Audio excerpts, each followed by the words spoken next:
নজর রাখবো পরবর্তী সংবাদে। দীর্ঘ কাঁচা রাস্তায় ইট সোলিং কাজ হওয়ার পর তারপর বন্ধ হয়ে গেছে কাজ, এমনটাই জানা গেছে যে ইট সোলিং হওয়ার পর কাজ বন্ধ রয়েছে, যার কারণে রীতিমতো দুর্ভোগের শিকার হচ্ছেন দক্ষিণ মানিক ভান্ডার গ্রামবাসীরা।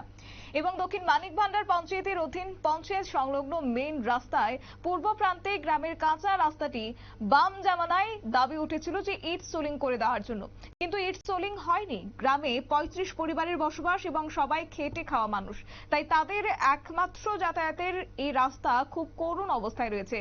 বিজেপি জোট সরকার ক্ষমতায় আসার পর দক্ষিণ মানিক ভান্ডার পঞ্চায়েত থেকে সিদ্ধান্ত হয় যে দীর্ঘ রাস্তা ইট সোলিং করার, এবং সেই খুশিতে প্রথমে সবাই রাস্তার জন্য জায়গা ছেড়ে দিতে রাজি হয়েছে। গ্রামের বাসিন্দা দীপক দাস তিনি অভিযোগ করে বলেছেন যে রাস্তার জন্য মাঠ ওয়াল ঘরের একাংশ ভেঙে দেওয়া হয়, কিন্তু এখনো পর্যন্ত রাস্তা সম্পূর্ণ হয়নি কাজ। পুকুর পাড় ভেঙে রাস্তা বিপজ্জনক অবস্থায় আছে। অনেক গ্রামবাসী রাতের অন্ধকারে যাতায়াত করতে গিয়ে জলাশয়ে পড়ে গেছে। এমনটা চিত্র পরিলক্ষিত হয়েছে। গ্রামবাসীদের দাবিতে রাস্তার কাজ শুরু হয়ে ১০০ মিটার ইট সোলিং হওয়ার পর রাস্তার পাশে দু একজন বাসিন্দা রাস্তার জন্য জায়গা ছেড়ে দিতে রাজি না হওয়ায় ইট সোলিং এর কাজ বন্ধ হয়ে গেছে, এবং এতে করে দুর্ভোগের শিকার হচ্ছেন দক্ষিণ মানিক ভান্ডারের বাসিন্দারা। কি রয়েছে অভিযোগ, শুনুন। তখন কইছে রাস্তাটা একটু বড় হইব, তো বড় হইতে গেলে কিটা করতে হইব, কেউ জায়গা দেয় না। তখন আমরা মিটিং এ বললাম, বইয়া সেটা সিদ্ধান্ত হইল, প্রধান উপপ্রধান সবাই মিটিং এ বসে, সবাই বইয়া সেটা সিদ্ধান্ত হইল যে রাস্তা হইব। রাস্তা হইব ওখানে রাস্তা ওই ১০০ ফুটের মতো হইব, আর বাকিটা দ্বিতীয় ধাপে হইব আর কি রাস্তাটা। কিন্তু প্রথম ধাপ কাজ হইয়া গেছে, দ্বিতীয় ধাপে আর কাজটা এরা কমপ্লিট করছে না। তো আমারও কইল পরে আমি আমার ওয়াল ভাঙ্গা দিলাম, তারপরে দিয়া কইল স্ট্রিট লাইট দিব, এই রাস্তা ইয়ে করবো, এটা ইট সোলিং করবো না ইট সোলিং না, ঢালাই রাস্তা করে দিব। আর আপনার এটা যেটা ক্ষতি হচ্ছে এটা তো আপনার এটা ঘর দেওয়ার চেষ্টা করবো। আচ্ছা ঠিক আছে, ভালো কথা। আমি সেটা ওয়াল ভাঙ্গে সেটা তারা রাস্তা দিলাম।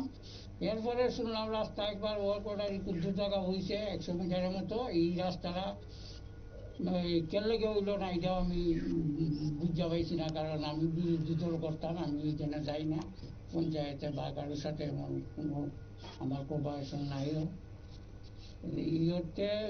আমি আর এখানে কত পরিবার আছে এই রাস্তার উপর যাতায়াত করে? ৩০-৩৫ পরিবার আছে এটা ওইখানে এই রাস্তা দিয়ে যাতায়াত চলাফেরা করে। এই যে রাস্তার কিছু জায়গায় দেখলাম যে ভাঙ্গা, মানে মরণ ফাঁদে পরিণত হয়েছে, তো আপনাদের এরকম অসুবিধা হয় না যাতায়াতে? ভীষণ অসুবিধা হয়। এখানে কি কোনো দুর্ঘটনা ঘটছে? ওই তো অনেকেই ২-১ চুকুরে এইরকম রাত্রেবেলা যারা একটু কম দেখা পড়ছে, আমি এখানে একটা লাইট দিয়ে দিচ্ছি রাস্তা।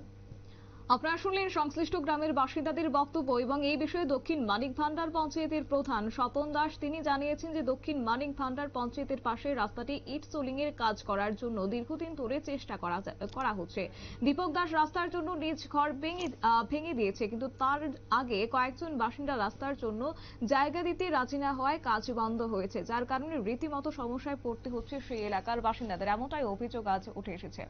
সংবাদ আপাতত এই পর্যন্তই। পরবর্তী আপডেটের জন্য চোখ রাখুন শুধুমাত্র নিউজ ভ্যানগার্ডের পর্দায়।